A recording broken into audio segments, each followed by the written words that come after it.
Darrell Taylor explains what the Chicago Bears are getting by trading for the young, talented edge player. We're also going to talk about why Demarcus Walker may benefit the most from Darrell Taylor coming to the Chicago Bears. All that, plus Montez Sweat talks about leaving a toxic relationship and why that is a sign pointing towards the fact that the Chicago Bears are actually building and changing this culture in the right direction. We're going to get all that and more right after this. You are now tuned in to Chicago Bears Central, your number one place for all Chicago Bears news and content.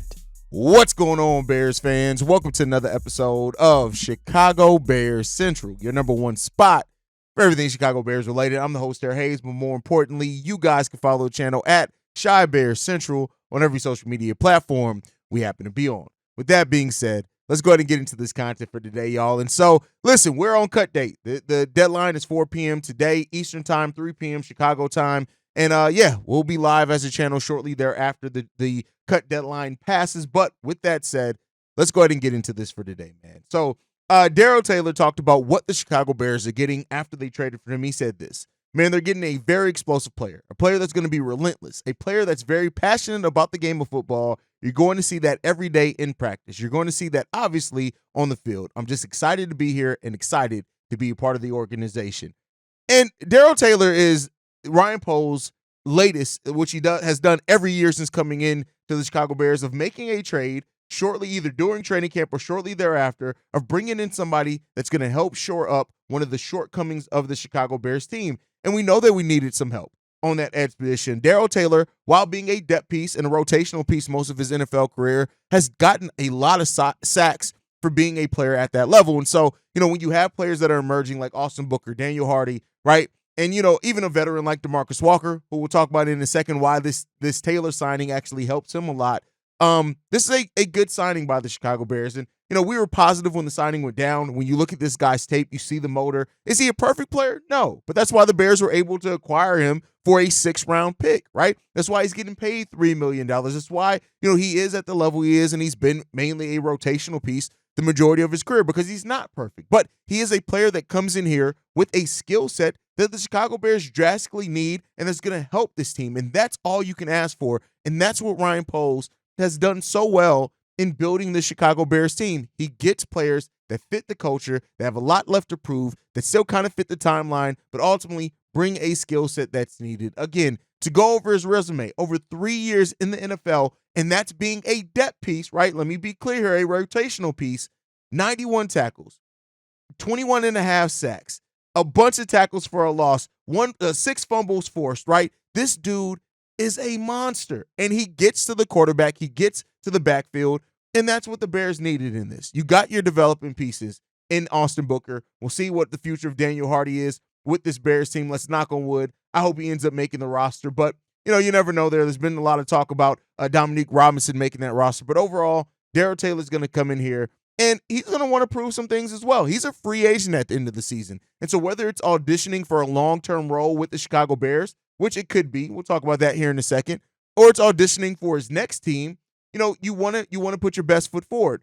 And whereas Yannick Ngakoue always kind of seemed like a player that was here on a 1-year deal, that was only going to be here 1 year, that the Bears are going to try to do something different, Darrell Taylor has the chance, with now Austin Booker being here, and if he continues to ascend, and play well this offseason, where the Bears feel confident about him being the starter opposite Montez Sweat to start off next season, then you have a very quality piece in Darrell Taylor who's going to be able to help here. And with Eric Washington liking to rotate the defensive line all around, that's another benefit there. So there's a pathway to Darrell Taylor not just being a one-year solution for the Bears, but being maybe a long-term guy here that can play and produce. And that goes in with what we've heard Matt Eberflus say in the past. Eberflus saying this: we'll play the hot hand. I feel really good about all these guys who are out there right now. Booker, Dom, D-Walk, all those guys who are the hot hand, and let them rush. And that's what this Bears team has done, right? I've given so much props to Matt Eberflus for how, since he's come over here as the head coach, it's really been about who steps up. Who steps up for this team? It's not necessarily about where you were drafted or anything like that. Do you perform at the level and what's required of a starter? And if you do, you can be here for a long time. So, I love it when it comes down to it. You're pairing him in a backfield with Montez Sweat, who's coming off a 12.5 sack season. We'll see how much of that he can bring on one team last year. You got Demarcus Walker, Austin Booker here, And so there's a lot of really good rotational pieces here, or really good pieces, I should say. And to see how this defensive line comes together and attacks offensive lines next season, hey, that's going to be fun to watch. But I hinted at the future of Darrell Taylor, right? And the reason why I do think there's kind of more of a path for him to be here long term is because you kind of know what he's going to bring. And, when you have rotational guys and that have the resume of Darrell Taylor, of course, not to say that you can't replace them, right? But like, if you can keep him here and the contract's reasonable, because again, as we know with Matt Eberflus, it's all about the value, right? The value that he sees you at and where that meets in the middle with the contract that the player and their agent wants. I do think that Darrell Taylor can, end up being a guy that we do sign to another 2-year or whatever deal at the end of the season. So, be on the lookout for that. And I think a lot of that is tied to just how good Austin Booker is. If the Bears come out of this season confident that Austin Booker is their starter for the future, and again, that may not be solidified this year, but if it is, I do think that may increase the chances of Darrell Taylor coming in here so that the Bears keep a guy who they know what is going to bring and can focus their draft assets and other free agent money on shoring up other positions, namely that offensive line and getting a future starting safety here next to Jaquan Brisker, as well as locking in your own guy. So let me know what you guys think on that down below. Now, I alluded to there's a player that benefits the most from Darrell Taylor being here, and that is Demarcus Walker. Demarcus Walker, who was signed here at the beginning of last season, who, is a player that has shown his ability to play on the inside and outside over the course of it. But when you look at it, with the Bears last season, he played in the interior only 31% of his snaps. That's it, 31% of his snaps. And so that's kind of more so you want him to play more on the interior. Where Demarcus Walker has been, the most versatile at is playing on that interior defensive line. Not to say that you don't want to not play him on the outside any. He's an inside-outside threat. Make no mistake about it. He's a good run defender from the edges, but he's better at getting the pressure in the pass rush on that interior. And so with that kind of dichotomy that you have between there, you want to be able to play him more on the interior defensive line. And so now with having Darrell Taylor here and having him in the edge, as well as the growth of Austin Booker, you're going to see more of Demarcus Walker being able to play on that interior defensive line, and that is where he can also help getting pressure on the quarterback. So, we've talked about how Zach Pickens hasn't necessarily had the best offseason. I'm not going to call it terrible or anything like that, but he hasn't really stood out. And the Bears are expecting a leap for Javon Dexter. So being able to use more of that versatility from Demarcus Walker in an Eric Washington coach defense, that's going to be important for this Bears team. And I think that's going to be important for Demarcus Walker as well. So you have those two veteran pieces. You have Demarcus Walker, you have Darrell Taylor, both those guys able to come in and be those solid rotational pieces. Of course, Demarcus Walker is more versatile, playing inside and outside. But I really do, I like the pairing here. And so, it is what it is. I think that overall, the Bears have upgraded their defensive line. When you look at the additions in Austin Booker, Darrell Taylor, Chris Williams, Demarcus Walker, we've really upgraded that defensive line. And this is a defensive line that didn't finish last season disappointing. It started off disappointing last season, but it is. And so, Demarcus Walker played a lot better after we got Montez Sweat. We started moving him on the inside a lot more after that addition of Montez Sweat. So I think primarily in this offense, you're going to see Walker line up on the inside. He's still going to play a lot on the outside as well, but that's primarily where you're going to see him at, is on that interior defensive line. And so now you look at that pass rush group that we have. Taylor, Sweat, Walker, Javon Dexter, Austin Booker. Like, this is a really, really solid group that we have here. And I think that you look at this, and I would say don't be surprised if this Chicago Bears defensive line, as the season goes on, is one of the better parts of this defense. We already know that the secondary, right? That's the part that I'm expecting to be the best part of the defense for the Bears next season. But outside of that, like, you're really looking at this defensive line to really take a step up. Now, the offensive line is a story for another day, and that's a problem for another day and a conversation for another podcast. But overall, really right now, where it sits, I really like where this defensive line is right now. And I think that the Bears have a bunch of talent that suits Eric Washington as your defensive coordinator. And now it's just about going out and getting it. And you got a lot of guys who have very high motors. This Bears defensive line, regardless if they're getting sacks or not, they're going to be bringing that pressure, and they're going to be bringing that energy. An offensive line is going to have to be prepared to play all downs and be ready to fight off, because we got guys coming at you every single play that are trying to kill you. And so I really like the makeup of this defensive line. How productive it's going to be, well, that's going to be told on the football field, right? So, I can't say that for sure, but I do think this is going to be a defensive line that we're going to see a lot more consistent production out of than what we saw last season. And, my thought process, I want to see this defense pick up on where it left off last season. And so a lot of that's going to come down to what we're getting here. And so I love it, man. I love it a lot. And so, that brings us, we're going to stay on the defensive line when we go into the next topic, and that's Montez Sweat's recent comments, man. Montez Sweat talked about his time with being with the Commanders. He said this: it was toxic, heavy toll, just losing, and people around you being kind of okay with losing. It could sometimes rub off on you. You got to stay hungry, and you know that you want to win. And, the thing is, and he's talked about being here, saying this: I definitely made a transition to a better spot for me, right? That's great to say. Says, shoot, this was my first Pro Bowl, first double-digit sack year, and all those types of things. I reached some accolades, and I always had aspirations of getting, but never reached in Washington. You can definitely say it worked out better for me. And the way that I took this, and keep in mind, I'm a lifelong Bears fan. There's always going to be a little bit of homerism in my opinions about the Bears. It is what it is. Take it or leave it. It is what it is. I identified, yes, I have a bias for my team. It's my team. I love them. This is what I do. So I'm blessed enough to be able to get to talk about and cover this team for a living. So when it comes down to it, I took this as saying, and I'm not going to shit on anything. Washington Commanders business is Washington Commanders business. I want to focus on what this says about the Bears, right? To me, when you get a guy like Montez Sweat, who has been in a different franchise, but says that coming to the Bears has worked out and is probably the best situation for him. Even saying that the previous situation that he left is toxic, to then turn around and talk about the Bears positively.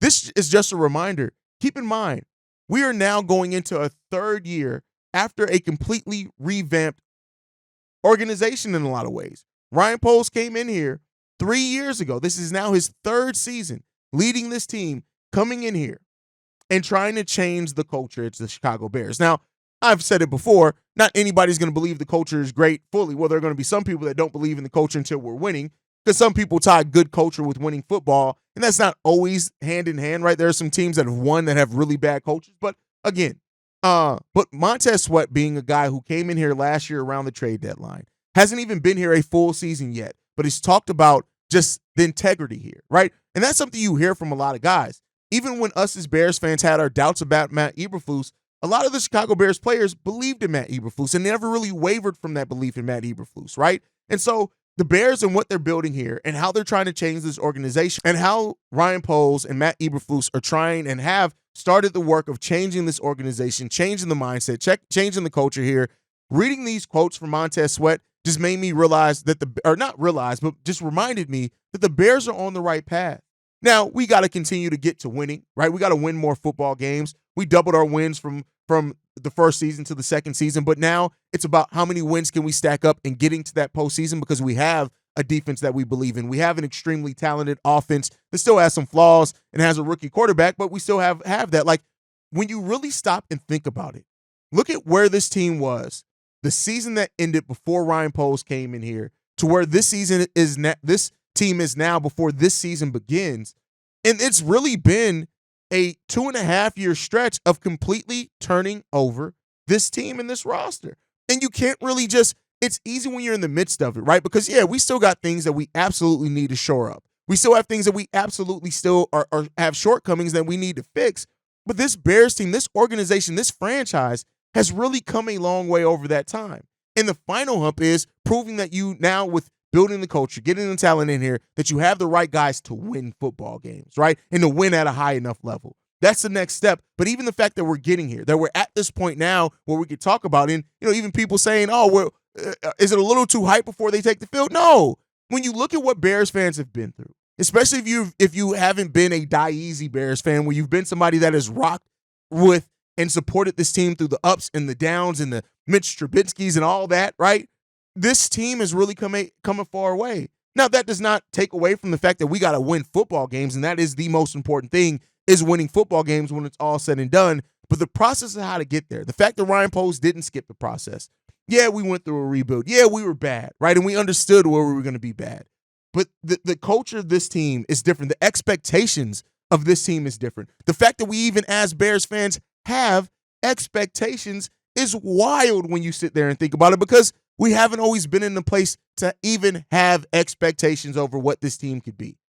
That is a big step in going the right direction. That's a big step in changing this franchise. And yeah, we got things. We got a new a rookie quarterback that we're hoping is going to be, again, the savior of the franchise, right? We're hope those things, and we'll see if those things come to be true. But the way that this team is set up, the way that they have set up that rookie quarterback even to be successful and to eliminate a lot of the other questions, that goes a long way, man. And so Montez Sweat saying this and those comments that I read from him, to me, it just really brought everything home that this team has come a far and a long way.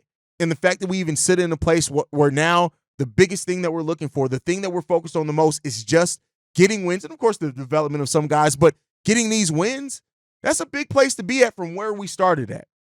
And let's see this thing out, man. But hey, before we go, man, let's get on. We talked about the rookie quarterback. Caleb Williams retweeted a post asking Ryan Poles to make a trade for Micah Parsons. It was this and a fan page, and that's all it took for Bears fans to go completely wild on the prospect of the Bears trading for Micah Parsons. Now, here's the thing with that. You know me, I'm the reality guy. C-Dub had a great video last night that he dropped on Caleb Williams wanting Micah Parsons. Amazing video. Go and watch that video. You guys know I'm a little bit more of the analytical side, right? So why is it this talk? And why could it be a possibility that the Cowboys do move on from Micah Parsons? I want to be clear here. The Cowboys have shown no indication. We've really heard no rumors other than from just looking and reading the tea leaves that the Cowboys are going to be looking to move Micah Parsons. So right now, you can't say that the Cowboys are looking to move on from him. But why is that conversation there?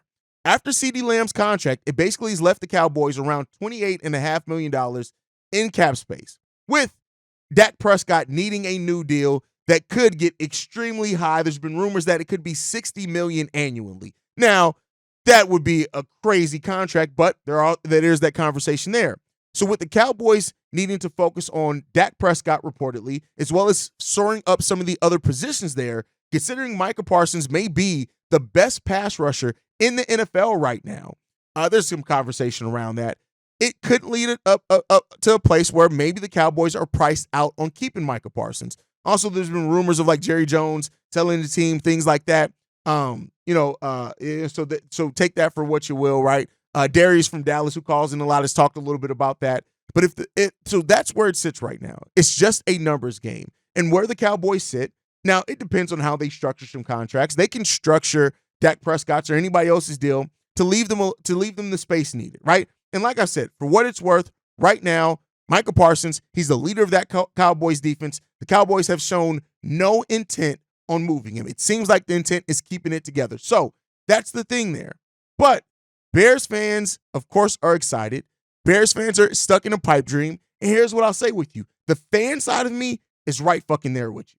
I'm just going to be clear here. The fan, Haize, the Chicago Bears fan is right along there with you. Make no mistake about it. If the Bears can get Micah Parsons, you move hella high water to get Micah Parsons. You want to not have to worry about how the Bears can get to the quarterback. You go out and get Micah Parsons. You pair him with Montez Sweat, you ain't got to worry about it, right? But the reality of it is when there's, even if the Cowboys sit in the place of the salary cap, putting them in a position where they have to move on for Micah, it's not going to be like they're just handing him here to the Chicago Bears. That's what it comes down to. And I think a lot of Bears fans have looked at it and saying, well, they can't keep Micah, so we should be able to get him for cheap. You don't get a player the caliber of Micah Parsons for cheap. You just don't. You're not going to. It's not going to happen. I'm here to tell you right now that is not going to happen. So it comes down to it of what the Bears, we know with Ryan Poles, he's all about looking at assets. How many future assets? Because Bears still need to shore up this offensive line, right? And I get it. The defense, we have a really good defense. I think we can even have a great defense. But if you're able to get Micah Parsons, the question is how much of your future flexibility are you willing, is Ryan Poles willing to give up for Micah Parsons? And that's where things sit right now, right? And keep in mind, as much as the Cowboys are looking forward to their contract extension of Dak Prescott, the Bears are already preparing for if they have to extend Caleb Williams, which they probably will, in 4 years. So that's another thing that's in all of this. So while the Cowboys may not be able to afford to keep Micah Parsons, which is a big question there, right? And Caleb Williams is right for wanting Micah Parsons here. Like, listen, Caleb Williams is somebody who completely understands that you have to have for the success and the things that he wants to get to, and that's about winning Super Bowls. You have to have a good defense. And so he's not blind to that fact, so he understands that. Now, would Micah Parsons fit into the Chicago Bears system? I think you fit your system around a talent like Micah Parsons, God damn it. That's what I personally think, right? So it's there, and I do think that there is something right now that could be said about making spots for that. Now, we got a linebacking core that includes Tremaine Edmonds, TJ Edwards, and Jack Sanborn. Now, I don't think that any of those guys are going to keep you if you have a Micah Parsons who's a leader of a defense. No, those guys are going to necessarily play you from being that. He could be the anchor of that, but we'll see, man. It comes down to how willing are the Cowboys actually to trade Micah Parsons, and then how much is Ryan Poles willing to give up, because they're not just selling him away for nothing. But we'll see. We'll see. I think it's a pipe dream. I don't think it's something that's realistically going to happen, but monitor it. We know Ryan Poles has no problem being aggressive, so we'll see there. But let me know down below, what do you guys think? What do you think it would take for the Bears to get Micah Parsons, and would you be willing to give that up to get him in the door? Let me know all that down below. Make sure you guys are following the show at Shy Bear Central. You can send us any feedback, questions, comments, concerns. ChicagoBearsCentral@gmail.com. Lastly, if you want to leave a text message and our voicemail for the mailbag, the number to do so, 773-242-9336. We are the #1 spot for everything Chicago Bears related, but that's thanks to you guys. And like I like to end every episode on, Chi-Town up, but Bear down. Love you guys. Peace, y'all. This has been a presentation of the Break Media.